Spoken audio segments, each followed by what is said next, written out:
Welcome to Cross Country. We begin with a Fox News alert as America names a new murder capital. Crime and murders are surging in New Orleans, and elected officials seem to care more about the criminals than their own community. Their constituents continue to beg for help, but those in charge are not listening.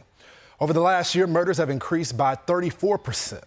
Armed robberies have skyrocketed by nearly 50%, while carjackings, theft, and gun-related violence continues to climb as well. An American city that was once a jewel is now in total decay. I went down to New Orleans to see the situation for myself 2 weeks ago to gun violence. Watch. Your city is the murder capital of the country. What do you think about that? That's a slap the whole city face. It's a black eye, basically. It's a crisis. It's a disaster. How many funerals have you gone to this year? A total of 66 now. Last Friday, the young man was 31 years old.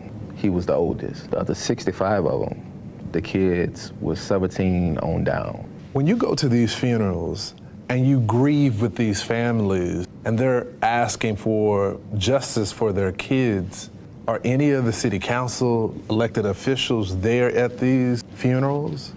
No. Some of them will come to a funeral when it's somebody close to them. For as everybody else, they wasn't at the last week's funeral. They wasn't at a lot of funerals. My personal opinion is that, in the way I feel, if they had a plan and if they was gonna do something, it would have been done by now. It shouldn't have taken yesterday. There's no plan. They act like they had one. I mean, that's what the government is there for. Police officers are leaving the force too. You have a shortage right now with officers as well. When you're dealing with no respect from the citizens as well, when for some reason somebody gave them the green light that, hey, the justice system is not working hand in hand, so you might can beat this charge. When you think you can get away with something, they're gonna do it. Have we failed our children in New Orleans today? Period, point blank. I dropped the ball too. As a father, as a person that come from a poverty community, I could have did more.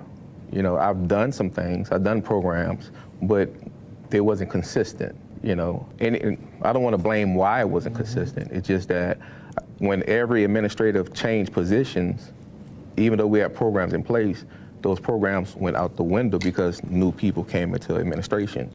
So it's an absolute tragedy what's happening, and the city leaders need to step up.